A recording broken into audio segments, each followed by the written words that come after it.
الحمد لله الذي حمده نور وذكره طهور والصلاة والسلام على سيد كل طيب طاهر وعلى آله وأصحابه الأطائب الأطاهر. أما بعد فأعوذ بالله من الشيطان الرجيم. بسم الله الرحمن الرحيم. وما أرسلناك إلا رحمة للعالمين. آمنت بالله صدق الله العظيم ببركته إن الله وملائكته يصلون على النبي يا أيها الذين آمنوا صلوا عليه وسلموا تسليما. اللهم صل على سيدنا ومولانا اللهم صل على سيدنا ومولانا محمد معدن الجود والكرم وآله وأصحابه وبارك وسلم. کنز العمال کتاب کا نام امیر المؤمنین خلیفہ بلا فصل افضل البشر بعد الانبیاء حضرت ابو بکر صدیق رضی اللہ تعالی عنہ. آپ ارشاد فرماتے ہیں حضور جانے کائنات صلی اللہ علیہ وسلم پر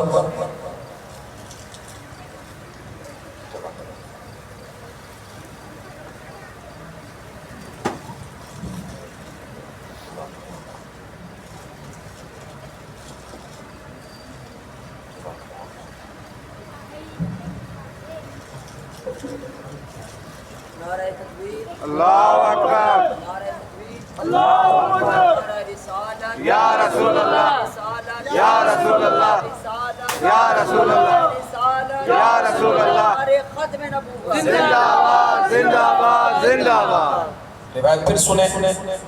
امیر المؤمنین خلیفہ بلا فصل افضل البشر بعد الانبیاء حضرت ابو بکر صدیق رضی اللہ تعالی عنہ آپ ارشاد فرماتے ہیں حضور جانے کائنات صلی اللہ علیہ وسلم پر درود بھیجنا یہ گناہوں کو ایسے مٹا دیتا ہے جیسے پانی آگ کو بجھا دیتا ہے. پھر آپ نے ارشاد فرمایا حضور پر سلام پڑھنا یہ غلاموں کو آزاد کرانے سے افضل ہے. پھر آپ نے ارشاد فرمایا حضور سے محبت کرنا یہ غلاموں کو آزاد کرانے یا اللہ کی راہ میں جہاد کرنے سے افضل ہے. کیا پتا چلا؟ پتا یہ چلا کہ حضور پر درود و سلام بھیجنا اور حضور سے محبت کرنا یہ گناہوں کو بھی مٹا دیتا ہے اللہ کا قرب بھی عطا کر دیتا ہے. پھر کیا خیال ہے نیت کرتے ہیں انشاءاللہ کثرت کے ساتھ درود شریف پڑھیں گے. چلے اگر آپ کا ذوق اگر اجازت دے تو ایک اور روایت سنا. سبحان اللہ سبحان اللہ.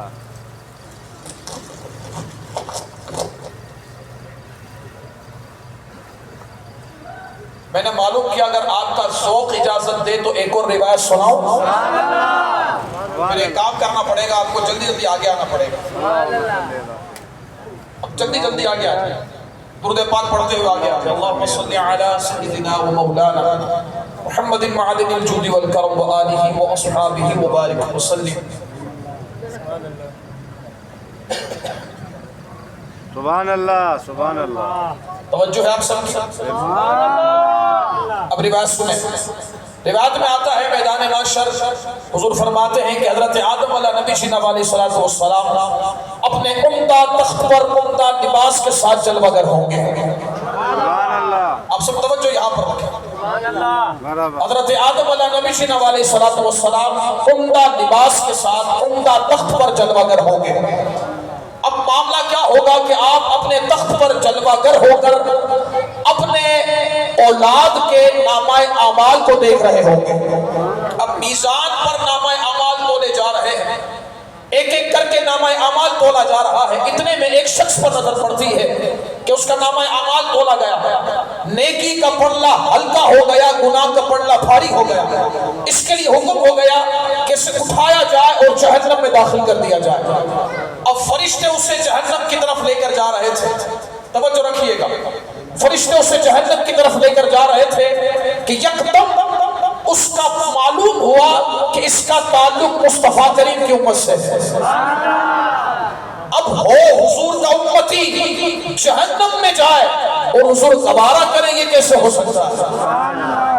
اب حضور جانے کائنات صلی اللہ علیہ وسلم کو حضرت آدم علیہ نبی جناب علیہ السلام نے پکارا, یا احمد آقا کا نام ہے. میرے آقا دو عالم علیہ السلام کے متعدد نام ہیں. احمد محمد بہت زیادہ مشہور. احمد آسمانوں پر، محمد زمین پر، یہ میرے آقا کا نام ہے. اب حضرت آدم علیہ نبی شناب علیہ السلام پکاریں گے یا احمد. ایک جملہ کہنا چاہوں گا، اگر سمجھ میں آئے تو سبحان اللہ اتنی ہونی چاہیے کہ مجھے پتا چل جائے کہ آپ سارے حضور کی عظمت و شان سننے کے لیے بیٹھے ہیں. حضرت آدم پکار رہے ہیں حضور کو، اور کس وقت؟ جب امتی مشکل میں ہے. تو کیا پتا چلا کہ جب امتی مشکل میں ہو تو مصطفیٰ کریم کو مدد کے لیے پکارنا یہ کسی اور کی نہیں بلکہ حضرت آدم علیہ السلام کی سنت ہے. سبحان اللہ. مرحبا. اب چلتے ہیں آگے. حضرت آدم علیہ نبی جناب علیہ السلام نے پکارا یا احمد. حضور جان کائنات صلی اللہ علیہ وسلم نے فرمایا لبیک یا ابا البشر. جی آپ نے پکارا، بتائیں کس وجہ سے پکارا، کیا کام ہے؟ عرض کرتے حضور دیکھیں آپ کا امتی ہے، فرشتے جہنم کی طرف لے کر جا رہے ہیں، ذرا مدد کریں نا، ذرا کرم فرمائے نا. اب امتی پریشان ہو، حضور کرم نہ فرمائیے کیسے ہو سکتا ہے؟ اب جا رہا تھا، فرشتے اسے لے کر جہنم کی طرف. حضور جان کائنات صلی اللہ علیہ وسلم آپ گئے اور فرمایا فرشتوں رکو، میرا امتی ہے، رکو میرا امتی ہے. عرض کرتے حضور جو رب نے ہمیں حکم فرمایا ہے ہم وہی کر رہے ہیں. اب جب یہ جواب سنا حضور نے، حضور رب تعالیٰ کی بارگاہ میں حاضر ہوئے. عرض کی مولا، جملہ سنیے گا بڑی توجہ کے ساتھ. عرض کی مولا تو نے نہ کہا تھا کہ تیری امت تیرے حوالے کر دوں گا؟ تو نے نہ کہا تھا کہ جیسا جیسا تو کہے گا ویسا ویسا تیری امت کے ساتھ کیا جائے گا؟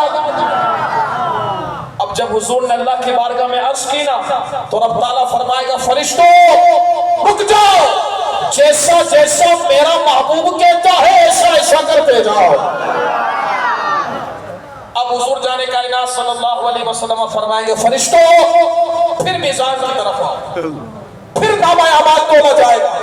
میزان مینس ترازو، میزان پر دوبارہ نامہ اعمال تولے جائیں گے. پھر میزان لگایا گیا، پھر نامہ اعمال تولے گئے. توجہ یہاں پر. پھر نامہ اعمال تولا گیا. اب جس وقت نامہ اعمال تولا گیا نا تو گناہ کا پلڑا اسی طرح بھاری تھا، نیکی کا پلڑا ہلکا تھا، لیکن اب کرم ہونا تھا. اب حضور جانے کائنات صلی اللہ علیہ وسلم نے رکعہ نکالا، اپنی جانب سے رکعہ نکالا اور اس رکعے کو نیکی کے پلڑے میں ڈالا.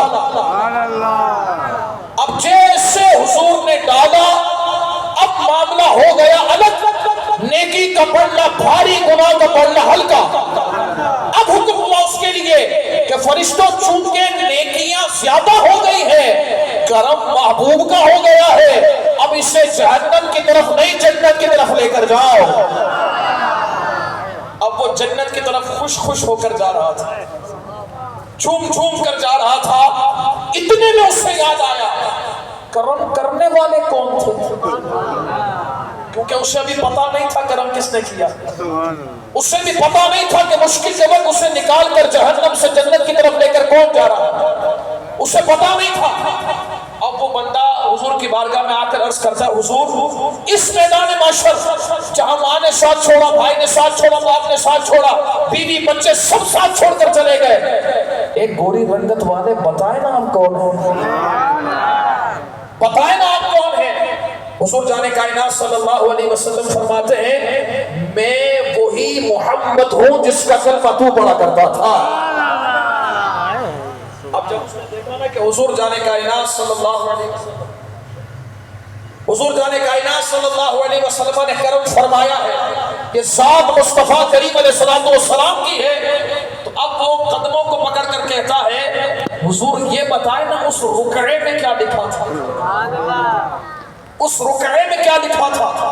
اب جو لکھا تھا وہ بیان میں کروں گا، آپ کس طرح سنیں گے میں دیکھنا چاہوں گا. اب جب اس نے کہا نا حضور اس رکعے میں کیا لکھا تھا